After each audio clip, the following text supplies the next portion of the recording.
चढ़ती कला fast news. नमस्कार, मैं रचना शर्मा चढ़ती कला टाइम टीवी देख रहे सभी दर्शकों का स्वागत करती हूँ। आप देख रहे हैं फास्ट न्यूज।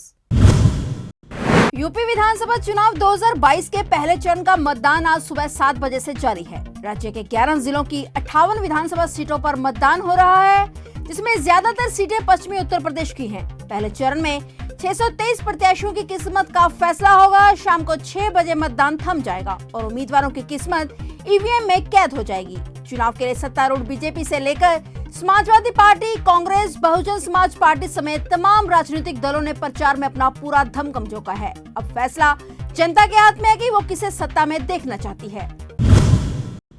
प्रधानमंत्री नरेंद्र मोदी ने उत्तर प्रदेश विधानसभा चुनाव के तहत गुरुवार को हो रहे पहले चरण के मतदान में मतदाताओं से बढ़ चढ़कर हिस्सा लेने का अनुरोध किया है। उन्होंने ट्वीट कर कहा कि उत्तर प्रदेश विधानसभा चुनाव में आज पहले चरण की वोटिंग है। सभी मतदाताओं से मेरा आग्रह है कि वे कोविड नियमों का पालन करते हुए लोकतंत्र के इस पावन पर्व में बढ़ चढ़कर हिस्सा ले। पीएम ने कहा कि याद रखना, पहले मतदान फिर जलपान। प्रदेश में 7 चरणों में होने वाले मतदान का आज पहला चरण आरंभ हो गया है।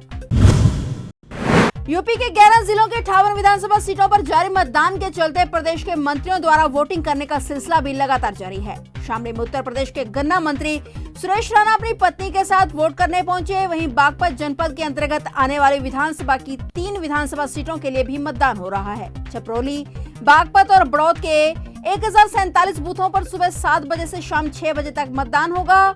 मथुरा सीट से ऊर्जा मंत्री श्रीकांत शर्मा ने वोट डाला और लोगों से भी वोट करने की अपील की। पहले चरण के लिए वोटिंग शुरू होने से पहले मुख्यमंत्री योगी आदित्यनाथ के मंत्री और मथुरा से भाजपा प्रत्याशी श्रीकांत शर्मा गोवर्धन मंदिर पहुंचे। वहीं मतदान को लेकर जिला प्रशासन ने सुरक्षा के पुख्ता इंतजाम किए हुए हैं। जिले की 7 विधानसभा सीटों पर 60 प्रत्याशियों का भाग्य ईवीएम मशीन में आज बंद हो जाएगा।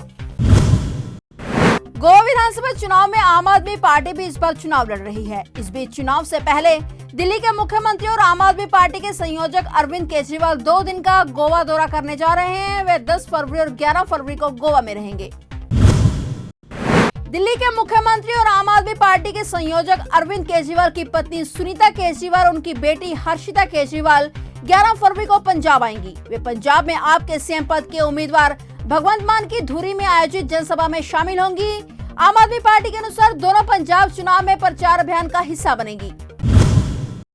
साल 2022 में भारतीय रिजर्व बैंक की पहली मौद्रिक नीति समिति के नतीजों का ऐलान हो गया है। आरबीआई के गवर्नर शक्तिकांत दास ने नीति के दरों में कोई बदलाव नहीं किया है। लगातार 10वीं बार आरबीआई ने पॉलिसी दरों में बदलाव नहीं किया है। मॉनेटरी पॉलिसी कमेटी की बैठक 8 फरवरी से शुरू हुई थी। बैठक के दौरान हुए फैसलों की जानकारी दी गई। पिछली बैठक में आरबीआई ने पॉलिसी दरों में भी कोई बदलाव नहीं किया था। इसको लेकर आरबीआई प्रेस कॉन्फ्रेंस कर रही है, जिनमें गवर्नर शक्तिकांत दास भी शामिल हैं।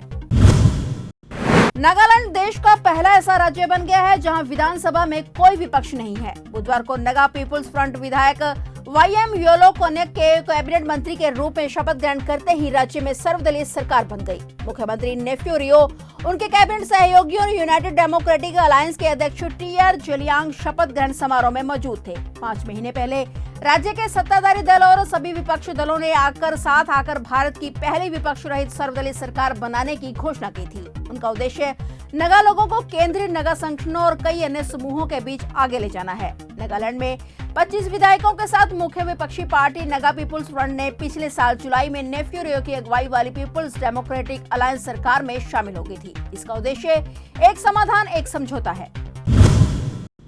पाकिस्तान ने एक बार फिर से भारत के आंतरिक मामले में दखलंदाजी कर जहर उगला है। पाकिस्तान के कई मंत्री कर्नाटक में चल रहे हिजाब विवाद में कूद पड़े हैं और इस बीच विदेश मंत्री शाह महमूद कुरैशी ने कहा है कि मुसलमान लड़कियों को शिक्षा से वंचित करना मौलिक मानवाधिकारों का घोर उल्लंघन है। कुरैशी ने ट्वीट किया कि मुस्लिम लड़कियों को शिक्षा से वंचित करना मौलिक मानवाधिकारों का घोर उल्लंघन है। सूचना एवं प्रसारण मंत्री फवाद हुसैन ने कहा कि भारत में जो चल रहा है वह भयावह है। उन्होंने ट्वीट किया कि अस्थिर नेतृत्व में भारतीय समाज का तेज गति से पतन हो रहा है। हिजाब पहनना किसी भी अन्य परिधान की तरह व्यक्तिगत इच्छा है। नागरिकों को इनकी आजादी दी जानी चाहिए। पाकिस्तान के मंत्रियों के ट्वीट पर प्रतिक्रिया व्यक्त करते हुए भारत के केंद्रीय अल्पसंख्यक कार्य मंत्री मुख्तार अब्बास नकवी ने कहा कि किसी भी संस्थान के dress code, discipline, decorum decision को सांप्रदायिक रंग देना भारत की समावेशी संस्कृति के खिलाफ साजिश है।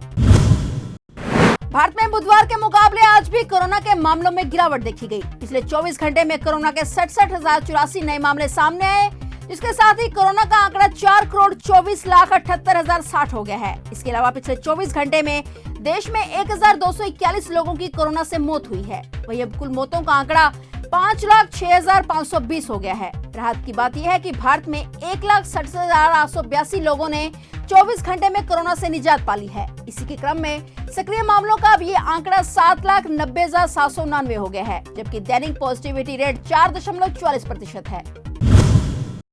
फिलहाल फास्ट न्यूज में इतना ही। तब तक के लिए देखते रहिए चढ़ती कला टाइम टीवी और मुझे दीजिए इजाजत। धन्यवाद। चढ़ती कला फास्ट न्यूज।